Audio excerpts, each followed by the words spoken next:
Tati Jiménez, candidato a diputado por Capital, que ya le vemos en pantalla y ya le saludamos. Así es que, ¿cómo te va, Tati? ¿Qué tal? Hola Axel, ¿cómo te va? Un saludo para vos, todo el equipo de Canal E y por supuesto a toda la audiencia que nos está viendo. Muchísimas gracias por atendernos. Esta entrevista constantemente hacemos para poder conocer justamente a nuestros candidatos en que puedan llegar o no a la Cámara Baja. Pero contanos un poquitito en quién sos, de dónde sos, haciendo un pequeño resumen de tu militancia, por así decirlo. Buenísimo. Me llamo Sebastián Jiménez, pero todo el mundo me conoce como Tati. De hecho, así va a figurar en la papeleta para los oyentes que quieran después elegirme. Estoy en el partido Patria Querida desde el 2015, operando y militando desde la juventud, se llama Equipo Joven de Patria Querida. Soy abogado, tengo que defender tesis igual todavía para poder terminar de recibirme. Tengo 26 años y soy el candidato más joven a diputado por Asunción. Mi candidatura nace desde la necesidad que tiene el país de renovar la generación política que tenemos. Yo soy un convencido, y parece medio redundante decirlo, ¿verdad? Pero soy un convencido de que las cosas que están mal en este país no van a cambiar con lo mismo de siempre. Y lo que necesitamos realmente es una nueva generación de líderes políticos. Y bueno, yo humildemente pretendo ser parte de esa generación con otras personas también, donde lo que tenemos que hacer es quizá rescatar lo poco o los casos excepcionales de gente que ya está o ya estuvo en la política y hicieron un trabajo decente, pero sí generar espacios para nuevas caras en el Congreso, en el Poder Ejecutivo y en todas las esferas del Estado para que realmente podamos transformar realidades. Tenés 26 años, nos mencionaste. Generalmente eso no veíamos anteriormente que personas jóvenes se candidataran, pero eso tiene que ver seguramente también con la nueva lista desbloqueada. ¿Vos crees que eso te benefició, te jugó en contra? ¿En qué opinás acerca de eso? A ver, Patria Querida nace en el año 2001 con el lanzamiento del desbloqueo de listas sábanas como principal propuesta. O sea, es un proyecto que más allá de lo que yo opine, pero sí después te doy mi visión personal, es un proyecto original y forma parte del espíritu partidario de Patria Querida. De ahí surgió, de ese partido surgió. Ah, no sabía yo eso. Se presentó la propuesta bajo impulso y a iniciativa Patria Querida, pero mediante el mecanismo de iniciativa popular. O Ujú. sea, se juntaron todas las firmas y se llevaron todos los papeles de firmas de miles de paraguayos al Congreso ya hace más de 20 años. Ah, Tardamos muchísimo en implementar sí. y ahora sí te doy mi visión personal. Yo lo que creo es que primero tenemos que ver qué pasa, ¿verdad? Estas van a ser las primeras elecciones generales con este nuevo sistema. Vamos a ver cómo se dan los resultados. Sí creo que dos cosas. La primera, el sistema anterior había perdido totalmente la credibilidad o la gente ya daba por hecho y hasta normalizábamos quizá que permitía demasiadas oportunidades de hacer fraude del sistema. Y si Mm. alguna vez se fueron a votar y tuvieron que hacer una fila muy larga o trabajaron incluso cubriendo de los medios o siendo un agente electoral en el día de las elecciones, se sabe que los políticos tradicionales y sus operadores realmente hacían todo tipo de mañas que quizá van a querer seguir haciendo, pero este nuevo sistema con la urna electrónica realmente imposibilita bastante muchas mañas que tenían, ¿verdad? Como el voto calecita y demás, la carga de Ah. urnas, incluso la corrección o el maquillado de las actas de votación, que son las más importantes. Así que yo creo que hay que tener fe, hay que creer en este sistema, ver qué pasa, por supuesto, quizá nos damos cuenta que tenemos que seguir perfeccionando, Ujú. pero lo importante es que cuando nosotros tenemos un sistema que perdió por completo la credibilidad, tenemos que animarnos a cambiar, que es lo mismo que pasa con los políticos, ¿verdad? O sea, si realmente creemos que las cosas tienen que cambiar, tenemos que cambiar también nuestros políticos, ¿verdad? Ujú. Y yo creo que los cambios de a poco se están dando. Últimamente tenemos nuevas figuras. Por ejemplo, tenemos nuevo fiscal general del Estado, nuevo ministro de la Corte Suprema de Justicia. Ahora vemos muchos jóvenes que se están candidatando y generalmente esto no pasaba años anteriores. Entonces es un avance, por así decirlo. para que personas nuevas como vos, por ejemplo, lleguen a ocupar, porque antes no veíamos eso. Totalmente, ¿verdad? Ahí sí me permito opinar que de repente en los partidos tradicionales, que no tiene nada que ver que los Ujú. partidos sean buenos o malos, las instituciones no son buenas o malas, no tienen emociones, personalidad ni intención, sino la gente que está ocupando esos partidos quizá se abroquelan mucho entre los mismos de siempre, entonces no dan espacio a nuevas figuras y a gente decente, ¿verdad? No se trata solamente sobre ser joven. Uno puede ser biológicamente joven, tener 26, 25 años, pero tener las mismas ideas de siempre, ¿verdad? Y eso tampoco Claro. ayuda, o sea, finalmente sos parte del montón. Entonces, sí creo que este sistema de listas desbloqueadas nos permite a nosotros competir en igualdad de condiciones, por lo menos desde el sistema electoral. Después hay que, obviamente, combatir contra la narcopolítica, ¿verdad? O sea, no hay mucha igualdad de condiciones cuando un contrincante de otro partido tiene un presupuesto de millones de dólares que vienen del dinero sucio, ¿verdad? Pero sí, el hecho de que la gente tenga la posibilidad de abrir la lista y de elegir cuál es el candidato de su preferencia, da la oportunidad que candidatos como yo y muchos Y otros parece puedan ser un procedimiento más plantear. democrático eso. Totalmente de acuerdo, totalmente. Imagínate, si uno antes era candidato al Senado en un partido incluso tradicional, Ujú. pongámosle el Partido Colorado que en las últimas 5 o 6 elecciones siempre gana, mayorías en el Congreso. Si uno era candidato al senador, pero Ujú. terminaba en la posición número 25, uno ya después de las internas, digo, si terminaba después de las internas en la posición número 25, uno prácticamente tenía cero posibilidades de ser senador para las generales. Entonces, realmente dejaba de competir, hacía brazos caídos, ¿verdad? Hoy no importa cuál es tu número, la lista se ordena en las internas y se vuelve a reordenar en las generales, y eso es muy interesante. Nosotros tenemos casos como en Patria Querida, donde el concejal de Asunción, Pablo Callizo, en las internas terminó noveno, pero después en las generales el más votado. Ujú. Y quizás en un sistema anterior, Pablo no tenía chance de llegar y probablemente ya no hubiese lo hecho la campaña que hizo, que fue bastante interesante, sabiendo que no hay muchas posibilidades de que Patria Querida meta en ese contexto 9 concejales a la Junta Municipal de Asunción. Entonces, si es que el orden ya estaba predeterminado, era muy difícil que haya renovación. Pues finalmente también en todos los partidos va a pasar que el que ya está ocupando el cargo es la persona con más conocimiento, con más recursos, con más Sí. estructura, para que se mantengan las internas en los primeros lugares, y lo mismo pasa en la general. Ujú. Hoy está un poco más abierta la cancha. Y vos te estás candidatando a la diputación por capital, ¿verdad? Me imagino que la competencia es más fuerte, ¿verdad? ¿Y cómo se compite, ¿verdad? Contra el dinero del otro sector, que vemos que tienen mucha cantidad de dinero. Ahora no sabemos, ¿verdad? Pero anteriormente habían declarado, el Partido Colorado específicamente, 17.000 millones de guaraníes externas. ¿Cómo se compite contra eso y si crees que eso es justo? No, o sea, a ver, de ninguna manera creo que sea justo, y te diría que no me asusta lo que está declarado, sino lo que no está declarado. Mm. O sea, acá hay estructuras prebendarias que se mueven en el día de las elecciones con votos comprados, con choferes que van a buscar a esos votos comprados, con comida y bebida que se les ofrece, además de el viático que le llaman, que es básicamente la compra de votos, Mm. que por supuesto no entra en la rendición de cuentas de los partidos. O sea, el monto en realidad yo creo que es mucho mayor, pero sí se puede competir, ¿verdad? O sea, yo creo que se trata de dos cosas. Uno, con creatividad a la hora de comunicar y de hacer buenas propuestas. Uno finalmente, vos puedes tener todos los recursos y todos los canales para comunicar un mensaje, pero si el mensaje no es bueno, quizá el que tiene menos recursos pero un mejor mensaje llega de la misma manera o incluso mejor. Y segundo, yo creo también que se trata de despertar tanto a la gente que perdió la esperanza en las autoridades políticas, como a la gente que ni siquiera se va a votar, justamente por la misma desesperanza, ese entusiasmo por querer tener una nueva generación, ¿verdad?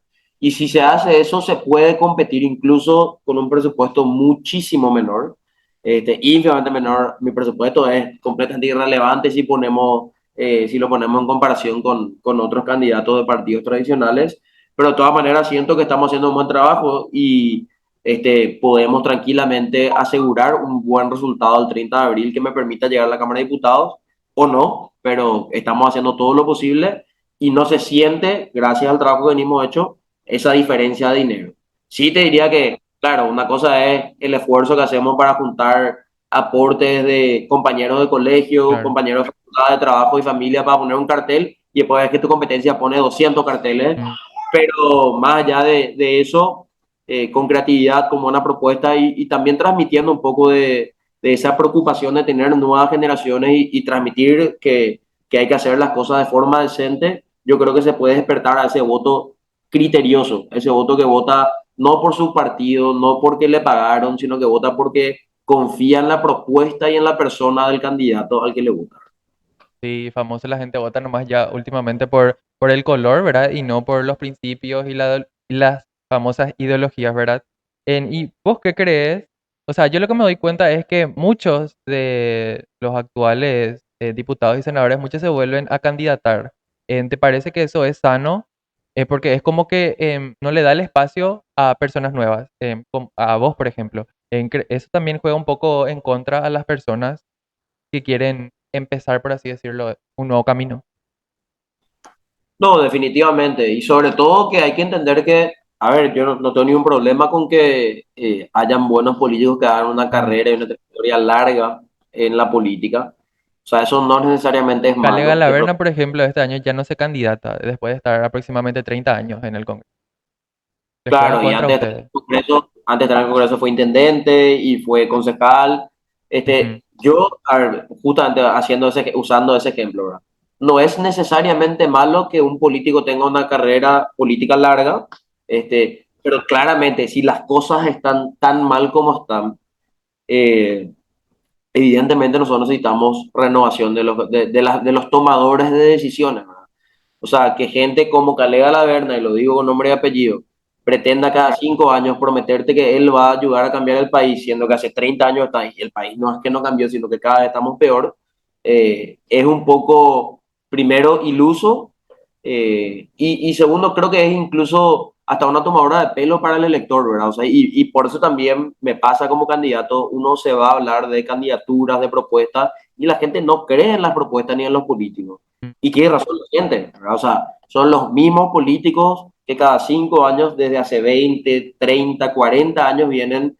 prometiendo la misma cosa, ¿verdad? No hay ningún nuevo problema. O sea, todas las cosas que teníamos que solucionar, seguimos prometiendo solucionar y todavía no solucionamos, ¿verdad? Educación, salud, empleo, seguridad, pobreza. Mm. Todas esas son las grandes problemáticas que todos los mismos políticos vienen prometiendo desde siempre, ¿verdad? Y ahí interesante, bueno, ahí Calé hoy se pasa a retiro con un libro que acaban de lanzar sobre una gran trayectoria que presumo, porque no pienso leer el libro, que ha de ser un compilado de actos de corrupción que él mismo siempre le gusta admitir públicamente que hizo. Creo que es una demostración de poder así, muy de miren lo macho que soy. Eh, pero, pero muchas de las otras personas que están en el Senado siguen, ¿verdad? O Mm. sea, como el 72% de los senadores están buscando en la reelección. Mm. Y no todos Te- son malos, ojo. O sí, sea, yo tengo senadores sí, conocidos sí, que sí. quizás creo que hicieron un buen trabajo, pero cada vez, o sea, tenemos sicariatos en Asunción y la ley Mm. de reforma policial está durmiendo en el Congreso y esos senadores no aprobaron. Entonces, es como cuando estos senadores que no aprobaron esa ley vengan a pedirte el voto porque ellos quieren trabajar en la seguridad, no hay que creerle a esa gente. O sea, es la misma gente que ya tuvo la decisión y votó por la narcopolítica. Sobre eso. Se va a Calais, pero le deja al hijo. ¿Vos de quién crees que es la culpa de que estas personas sigan y sigan en el Congreso hace muchísimo tiempo? ¿Vos crees que la gente se equivoca o no al elegir a sus autoridades? No, yo no creo que la culpa, es muy fácil culparle a la gente, muy fácil es Ujú. culparle al pueblo. En realidad, como te decía, ¿verdad? Venimos de un sistema que demasiada preferencia le hacía a la continuidad de los mismos Mm. políticos. Creo que ese escenario va a cambiar, vamos a ver qué pasa dentro de un mes. Eh, pero finalmente es muy difícil competir cuando la clase política le adoctrinó y normalizó un sistema prebendario tan grande donde a través de cargos en la función pública, a través de dinero, a través de incluso ocupar el territorio de dominio público, con seccionales, por ejemplo, mm, toda la vida social y las actividades culturales de un barrio se ven envueltas en la seccional del barrio. Entonces, por supuesto que uno va a sentir cierta identificación con el Partido Colorado y con su seccional, pero lo que sí, pasa es que muchas veces el seccional estaba cumpliendo un rol que es del Estado, incluso muchas veces construía sobre un terreno del Estado, ¿verdad? Y a partir de ahí tener los viejos vicios de la política, aparte del fraude que lo hicieron en todas las elecciones, y no hablo solamente de un partido, sino de todos los partidos tradicionales tienen operadores políticos que cometen fraude en todas las elecciones, y también le normalizaron ese tipo de corrupción y de fraude al pueblo, como para que la gente ya deje de creer que puede hacer la diferencia con su voto. O sea, esa es la arma que ellos usan. Ellos usan el arma de la desesperanza. O sea, finalmente yo creo que hay mucha gente que piensa, bueno, voy a irme con mi seccionalero, con mi presidente de comité, hasta me van a buscar, me van a dar algo de comer, me van a dar un poco de platita, le voto a ellos, total, mi voto no va a cambiar nada y van a seguir lo mismo de siempre. Son expertos en ese relato narrativo de las cosas van a seguir igual. Por supuesto que en campaña después te dicen que vamos a estar mejor, ¿verdad? Pero las cosas siempre siguen igual con los mismos de siempre. y Creo ahora que una vez hablando, que se dé cuenta de sí, eso, una vez que la gente se dé cuenta que cada voto vale, realmente puede hacer la diferencia al voto, mm, las cosas van a cambiar. exactamente. Y ahora hablando sobre tu agenda, ¿verdad? Haciendo un pequeño resumen de cuáles serían tus principales propuestas y si hay algo que vos querés, que hay algo en la Cámara que no se está tocando y si vos estás ahí, ¿qué propondrías? Bueno, te comento, mi principal propuesta hoy por hoy es el Metrobús 2.0, ¿verdad? Mm, Nosotros sabemos que, como te dije, todos los problemas ya están, educación, salud, empleo, seguridad, pobreza, pero todos esos cinco grandes problemas o problemáticas que tiene el país, de alguna manera son intervenidos o tienen incidencia directa o indirecta en el transporte. Es mm, como decir, ¿de qué nos sirve tener la mejor escuela del mundo con los mejores profesores del mundo si el niño que se va a esa escuela se tiene que despertar 4 o 5 horas antes de que empiecen las clases para poder moverse hasta ahí? Y lo mismo con los hospitales, lo mismo con la seguridad, ¿de qué nos sirve poner un policía en cada esquina si es que en el transporte te roban tu mochila, tu instrumento de trabajo, tu celular, tu billetera? Entonces hablamos de tratar de hacer algo para el transporte y nos dimos cuenta que la situación ya sabíamos que era muy mala, pero haciendo muchas entrevistas con la gente nos dimos cuenta que es calamitosa la situación, sobre todo la gente que usa eh, vías de acceso y de salida a Asunción todos los días. La gente que no vive en Asunción pero trabaja en Asunción. Realmente hay gente que pasa demasiado mal, incluso le afectan sus horas de sueño. O sea, no es justo que por no poder contar con un vehículo particular, una persona tenga que dormir 4 horas al día, 3 horas y media a veces, ¿verdad? No es justo que esas personas solamente le puedan ver a su familia los sábados y los domingos, incluso solamente los domingos. No es justo que no tengan tiempo para tener espacios de ocio, para juntarse con sus amigos, para hacer deporte. eh, y es gente a la que le estamos fallando, le estamos mm. robando tiempo de vida y yo lo que pretendo es devolverle. Y ahí lo que me di cuenta es que el Metrobús es una muy buena idea y es, sobre todo, y lo más importante es que el Metrobús es una idea que podemos hacerla hoy rápido, sin Seguro demasiada porque ya inversión, sin intentamos demasiada... hacer una vez y salió todo mal, ¿verdad? ¿Crees que esta vez se va a poder?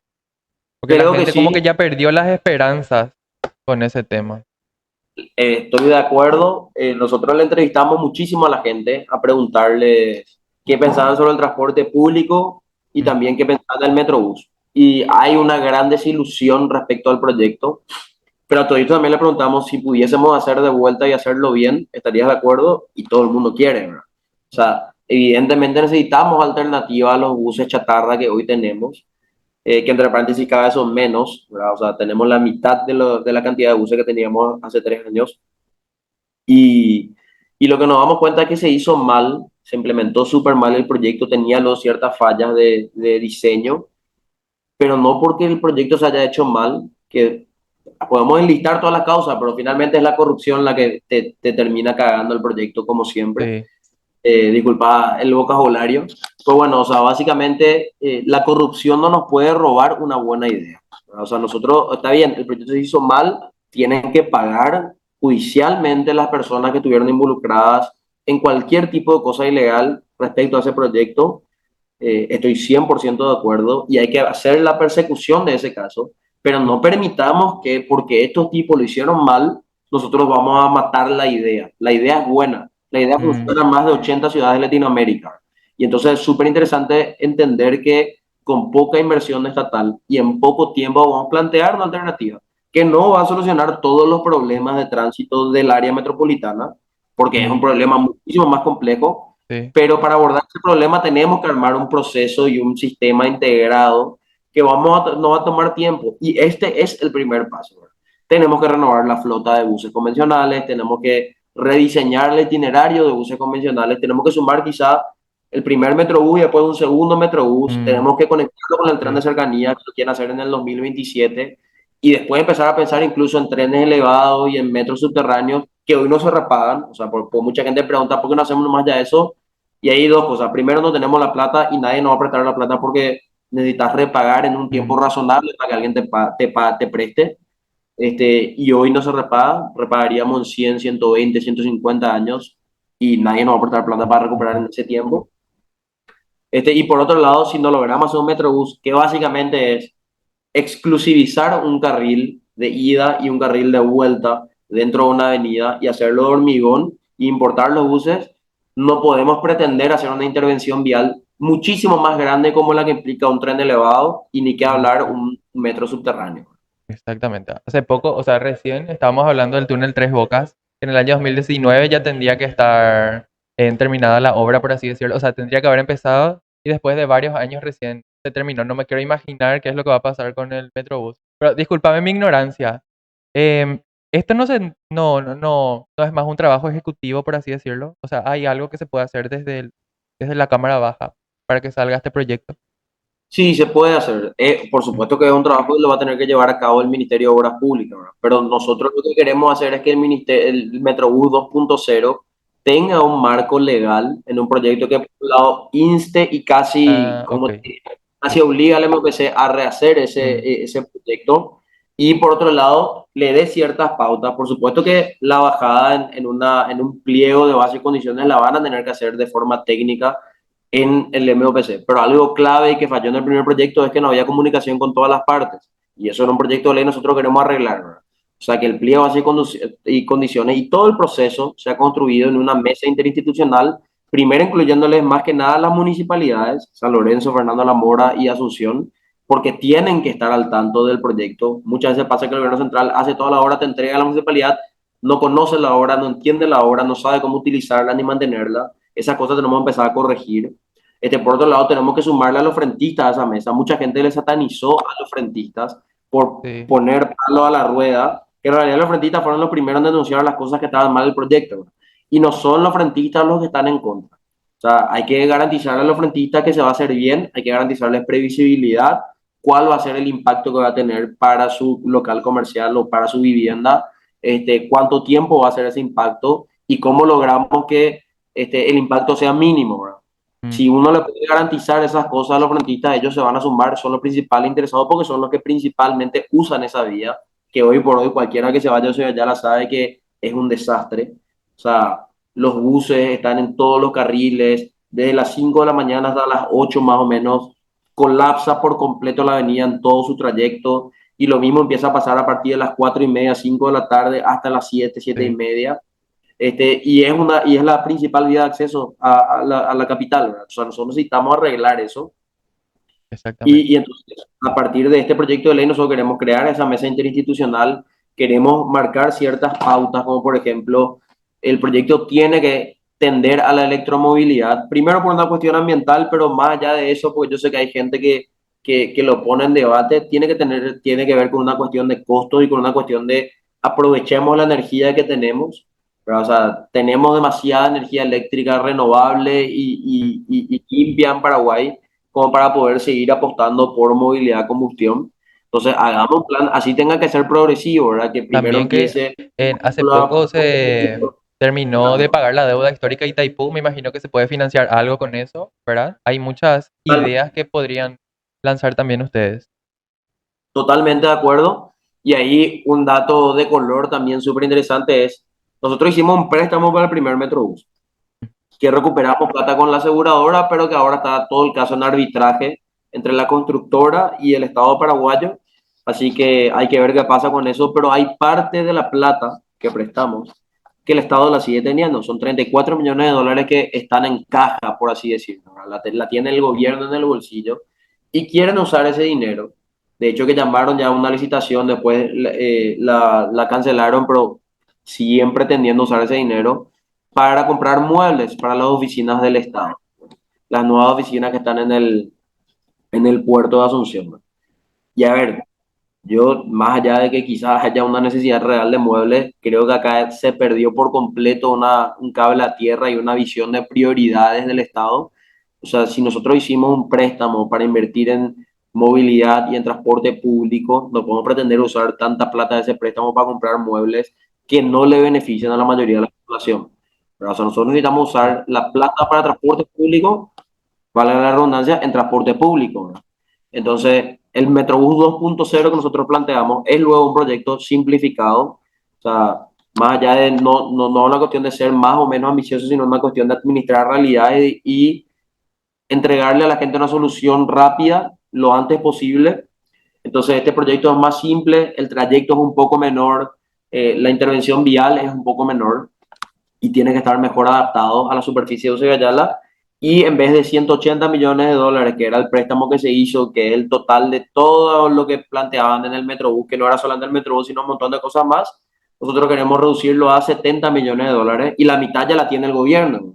La mitad ya la tenemos hoy, o sea, es decir, che, no compremos muebles, hagamos el Metrobús. Mm. Y después la otra podemos encontrar otra fuente de financiamiento, ¿verdad? O sea, idealmente optimizando gastos, porque soy un paraguayo más Sí. que está harto de pagar impuestos para mantener planilleros o dobles salarios o triple aguinaldo o seguro médico VIP. Mm. Eh, y si no se puede optimizar gastos o no se logra optimizar gastos a tiempo, podemos usar, como decir, los fondos de inversión para Itaipú, podemos usar otros canales de inversión. Pero yo lo que creo Exactamente. es que tenemos que priorizar ciertas cosas. Ahora, puede sonar mucho 70 millones de dólares, pero hay que entender, o sea, el puente que estamos construyendo ahora, el puente de Héroes del Chaco, cuesta 130 millones de dólares. Y más allá de toda la discusión sobre si es necesario o no el puente, yo te aseguro que va a tener menos incidencia en personas y en el transporte público que el Metrobús. Mm. El año pasado, cuando el combustible estaba muy caro, el Estado subsidió el combustible para que los diputados, que muchos de ellos son dueños de estaciones de servicio, ganen más dinero a costa del Estado y para que el contribuyente pague un precio de combustible que igual era carísimo. Se gastó en un mes 100 millones de dólares. O sea, el Estado cuando quiere gastar y muchas veces cuando son prioridades Voluntad de... política es lo que falta entonces. Y es Claro, lo que no estamos claro, o sea, viendo. cuando ellos tienen intereses personales hay prioridades y hay Mm. dinero. Entonces, yo quiero que por una vez o por primera vez en mucho tiempo al menos empecemos a ponerle a la gente primero en prioridad y invirtamos en cosas para la gente. Exactamente. Y de estos proyectos que mencionas, ¿cómo se hace frente a las mayorías históricas que vimos a lo largo de todos los periodos en la Cámara, de senadores y diputados? ¿Cómo se le encara a las mayorías? Que, no sé, al final me imagino que va a haber, viste que la Cámara ya llegó a un punto en que si un opositor, no sabemos si van a ser opositores oficialistas este año, pero si presenta un opositor el proyecto, los demás no acompañan. Hasta ese nivel ya llegó la Cámara de Diputados, al menos. ¿En qué opinas de eso? No, a ver, yo lo que creo es que más allá de las riñas políticas del contexto, porque es difícil entender quién es opositor o no, Mm, porque en el mismo Partido Colorado de repente ellos son oficialismo y oposición a al la mismo vez, tiempo. sí. Claro, o sea, pero que es mentira en realidad, porque cuando Sí, salen a hay hacer un campaña, solo partido colorado, no hay eso de que es después un... de 5 años Mm, de acusarse de oficialismo, oposición, y ambos le acusan, por ejemplo, a Patrequería o a otros partidos mm, de también de ser oficialismo y también de ser oposición, sí, se abrazan todos juntos y vuelven a pedir votos para los mismos de siempre. Yo lo que sí creo es que cuando una idea se transforma en una propuesta legislativa y eso se comunica bien y la gente exige, no hay político corrupto o corporativismo político que pueda aguantar esa masa. O sea, muchos no estaban de acuerdo con el voto, con el desbloqueo de la lista sábana, por eso mm, tardamos 20 años en hacerlo, ¿verdad? Pero llegó un punto en el que todo el mundo exigió a sus representantes que se cambie el sistema electoral porque no aguantábamos más el sistema que teníamos. Yo creo que exactamente. lo mismo puede pasar con esta y con otras grandes ideas. O sea, no se trata solamente de irse a sentarse a hablar con esta persona y mostrarles cómo podemos ayudar a la gente, que claro que vamos a hacer, es tarea de todos. Así sepas que quizá el otro no te quiere escuchar, hay que sentarse y hay que conversar en la mesa y explicarle por qué este proyecto es bueno. Pero más allá de eso, tenemos, yo creo, hoy la necesidad de que la gente se empodere en las banderas que tenemos que llevar al Congreso y que la gente le exija a todos sus diputados y a todos sus senadores eh, que aprueben esas banderas, ¿verdad? Para que se pueda Exactamente. hacer. Y lo mismo no solamente con los senadores, o sea, muchas veces no pasa luego por un proyecto de ley en el Congreso o pasa pero muere en el Ejecutivo, ¿verdad? O sea, hay que Mm. pedirle al Ejecutivo también ejecución. Esta obra del túnel de Tres Bocas, por ejemplo, no se trata solo de un proyecto de ley ni hay diputados, senadores trancando, fue básicamente mala ejecución en tiempos. Continuando con lo que habías mencionado, nos estabas hablando de una ley muy importante, Sí, ley anticoima le estamos llamando, es anticoimas. Mm, un proyecto de ley que vamos a presentar.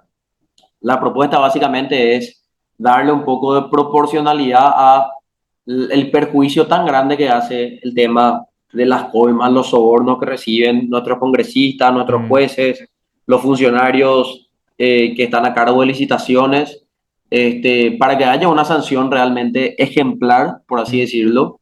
Y como decía, los que realmente son corruptos y le perjudican a tanta gente, porque a todos nos perjudican, se sí. tienen que ir a la cárcel.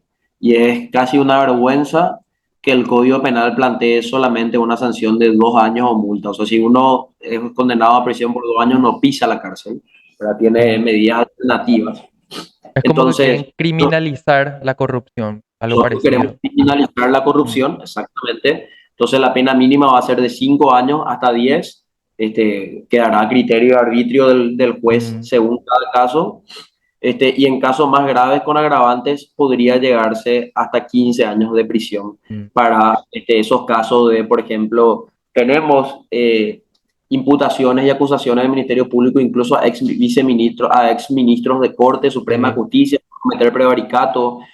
Hoy el caso de Antonio Fretes también está acusado de prevaricato. Mm, La embajada estadounidense denunció que Horacio Cartes básicamente le sobornó a muchísimos congresistas y a otros tipos de funcionarios. Jorge Guarín, miembro del Consejo mm, de la Magistratura y jurado en consideración de magistrados, también está involucrado en tráfico de influencia y caso de soborno.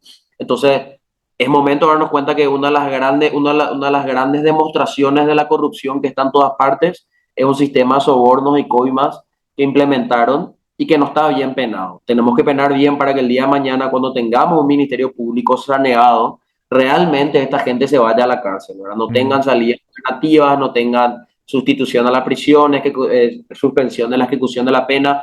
mm. Todas esas vías son para otras cosas, ¿verdad? No puede ser que sea una sanción tan pequeña, mientras que otros hechos punibles, como el abigeato, por ejemplo, Mm. tienen pena carcelaria de 10 años de prisión. ¿Qué me parece que está Más que la bien? corrupción, que, o sea, La corrupción sí, tiene que subir, tiene que tener subir las libertad, penas. tiene que haber cohesión en nuestro código penal.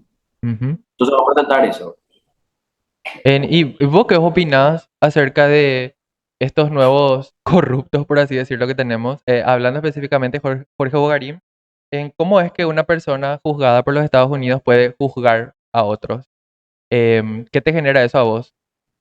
No, definitivamente, no sé si son nuevos corruptos o ahora son más visibles nomás, y por eso también Sí, tiene que a ver. eso, No se de eso trata justamente. solamente de ser Mm, joven, ¿verdad? O sea, en teoría él es una persona relativamente joven, sí. ¿verdad? Creo que tiene 40 años, Mm, eh, pero tiene los mismos vicios de siempre, ¿verdad? O sea, mucho se dice que él básicamente vino a ocupar el lugar de Óscar González Daer a mm, la hora de manipular y traficar influencias con el Poder Judicial, ¿verdad?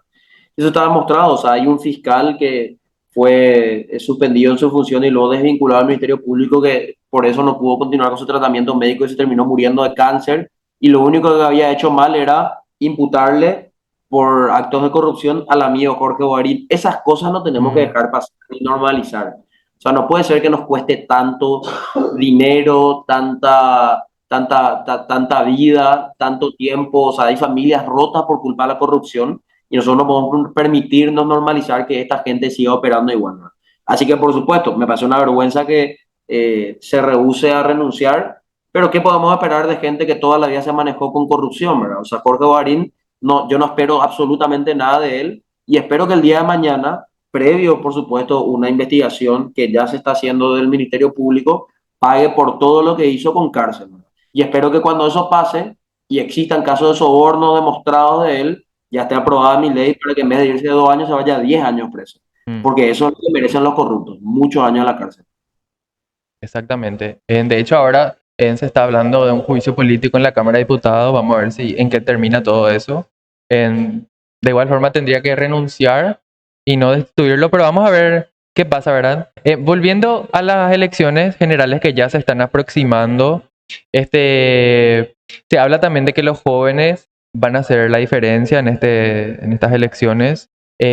¿Cómo se le llega a los jóvenes? Porque generalmente yo escucho, yo soy una persona joven, pero yo igual escucho que ya están cansados, ¿verdad? Muchos de ellos.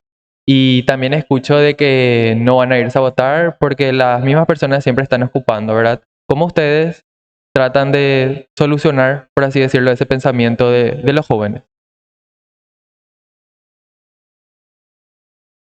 No le escucho.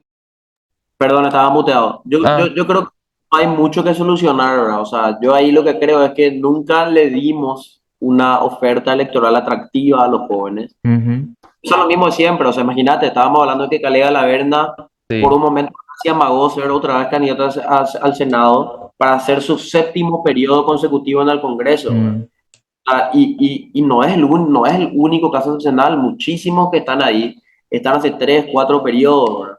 En esta elección es Víctor Bogado, que ya fue condenado, incluso quiso volver.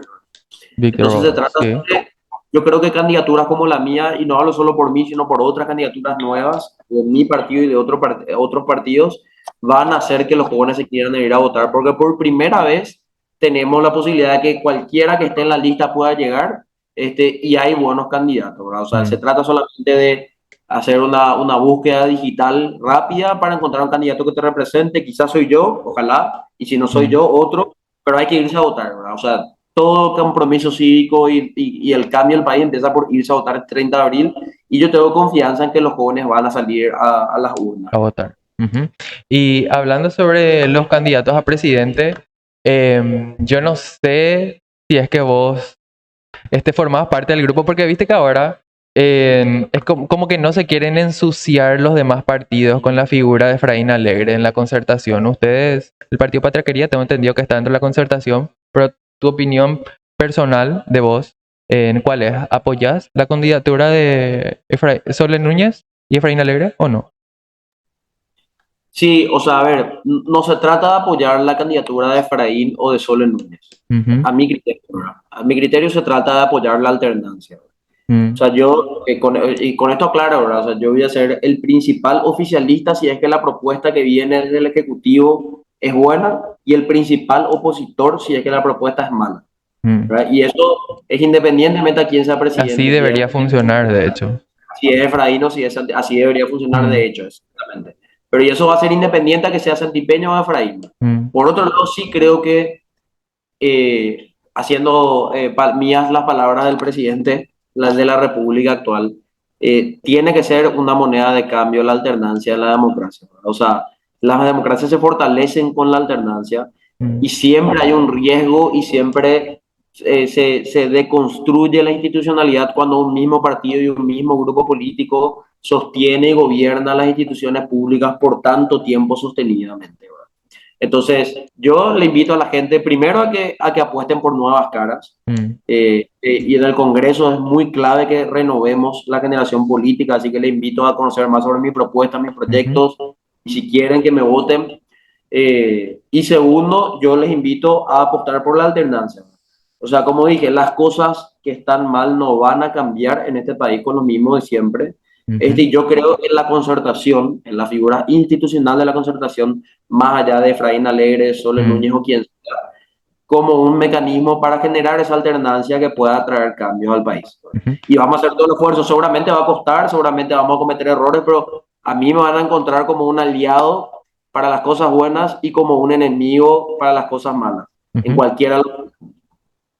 Y para ir finalizando la entrevista, ¿Algo que le quieras decir a todas a todas los jóvenes, a todas las personas en realidad que están escuchando y viendo ahora mismo?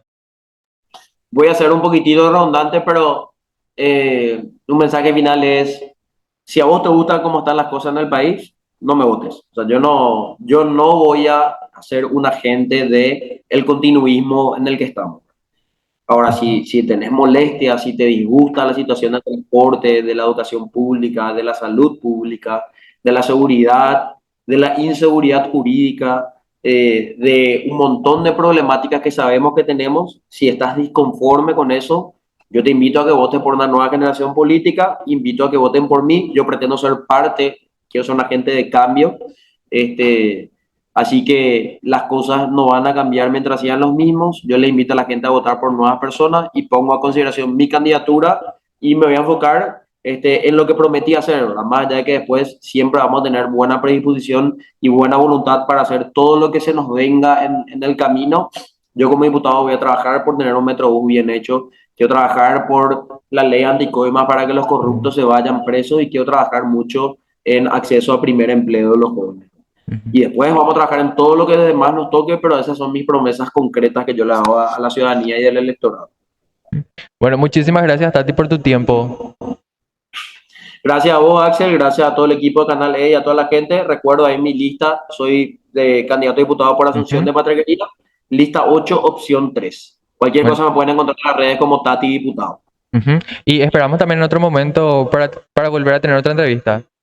Sin Ya problema, le sin hacemos ya problema. acá en vivo ese compromiso, por así decirlo. Bueno, Está hecho el muchísimas gracias por compromiso. tu tiempo. Gracias a vos, Axel, y a todo el equipo. Un abrazo. Chao, chao. Dale.